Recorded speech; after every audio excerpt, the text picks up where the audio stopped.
saya-saya na naman ng lola niyo. Alam niyo kung bakit? Kasi meron na naman tayong bagong na-discover. Eto nga, mangunguha tayo ng Japanese plum kung saan mas maraming bunga dito. Alam niyo kung bakit? Kasi maraming puno sa paligid niya.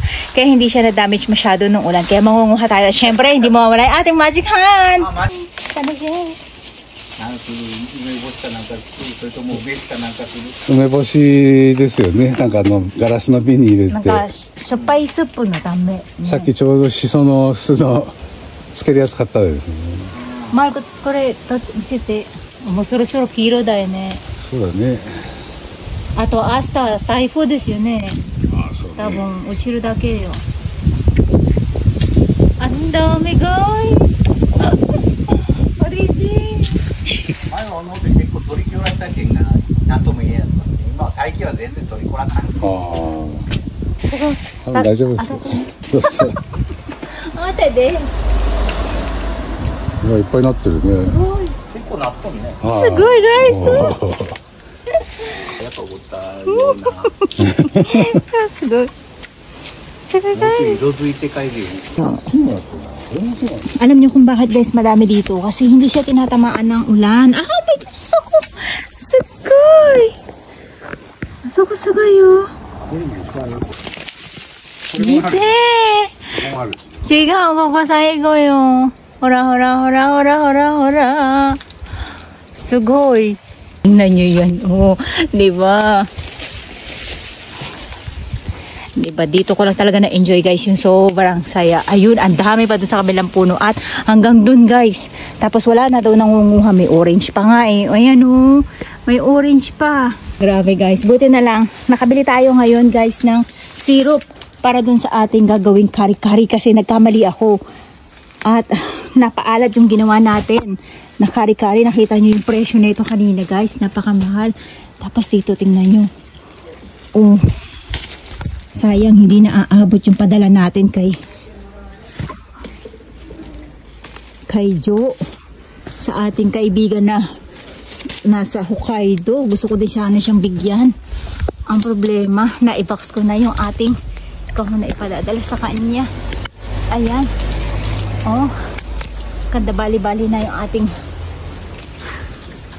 braso. Ay, nagpapanik yung lola nyo kasi ang dami talaga guys. Tumantawa ako kasi pangkari-kari natin to. At ang dami pa dun. Hindi natin abot.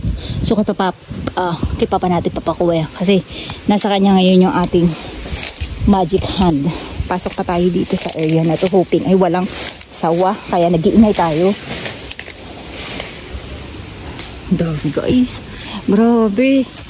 Ang dami. Buti hindi tayo bumili kanina kasi plano ko sana bumili dahil nga nagkamali ako doon sa ating nagawang kari-kari. At may tamang paraan pala yun. Tinuruan tayo. Binigyan tayo ng idea ng isa nating kaibigan na nagmamalasakit na gumagawa din pala ng ganito. Sila wala na. Hindi na nila pinapansin to. Actually, meron pa nga dun sa Jinjay, dun sa church. Binibigay na nga lang sa akin yun. Kaya lang, hindi namin napuntahan ni Papa this year. Tingnan din natin kung may makukuha tayo dun. Ayan. Hindi ko alam kung saan ako magkukuha kasi buong paligid talaga ay punong-puno ng ganito. At may pumasok yata na sanga sa atin. Tapos alam niyo ba pati yung nasa harapan natin at hanggang gado sa dulo. And then buong paligid niya guys, puno talaga nito. Kaya bilang kapalit guys, pinakuha ko si Papa ng pantabas ng damo para malinis natin tong area na to. Bilang kapalit kasi mahal din guys magpalinis ka talaga ng ganitong klaseng lote. Kaya si Papa na yung pinaglilinis natin. Alam mo guys, para makapunta pa tayo hanggang dun sa may dulo. Kasi itong puno na to, ang dami din niyang bunga. Dito, hindi natin alam kung ano mapapakinabangan natin dito sa puno na to. Ayan.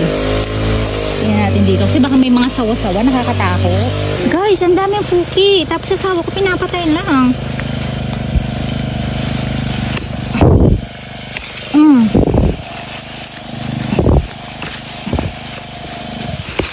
Kore ga puki yo. Ipari yo. Ippai aru. Ato foto. Muda na shinai de. Dami puki guys. Ayan o. Hingi tayo. Sabi ko kay Papa magkatsa. Giri-giri de kato shite. Ato de mote kairu. Sa daming orange ayan o. Ang tataba ng puki niya dito o.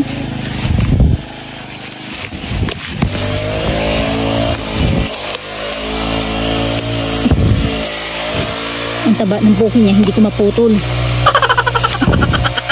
Makisama ko. Ayan.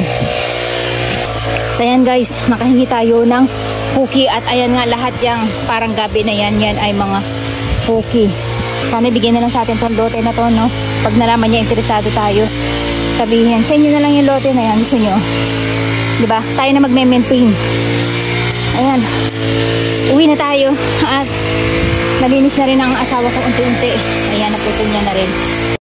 So ayan guys, yung nakuha nating puki, napakabango nito at ayan nga ang tataba ng puki niya. Kaya mamaya may uulamin tayo. Actually, konti pa to. Pag naluto to, konti-konti lang to. Isang kainan lang natin to. At ganito, kadami yun.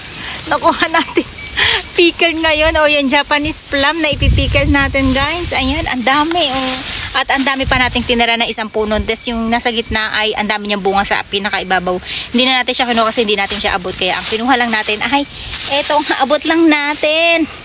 Kanina guys, yung siguro 1 kilo lang niya ay nagkakahalaga na siya na 900 yen. At ito, nasa ayan, siguro 10 kilo na siya.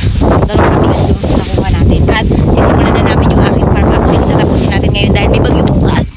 So, yan, iwan ko lang muna yan dyan sa labas kasi mainit sa loob ng kotse. Baka maano siya, malanta o mabulok agad sila. So, ayan, nandyan lang sila. Tapos, ang gagawin naman natin guys, ito, yung ating bamboo na kung saan ay bibiyakin naman natin. Ayan. At ang laki niya sobra.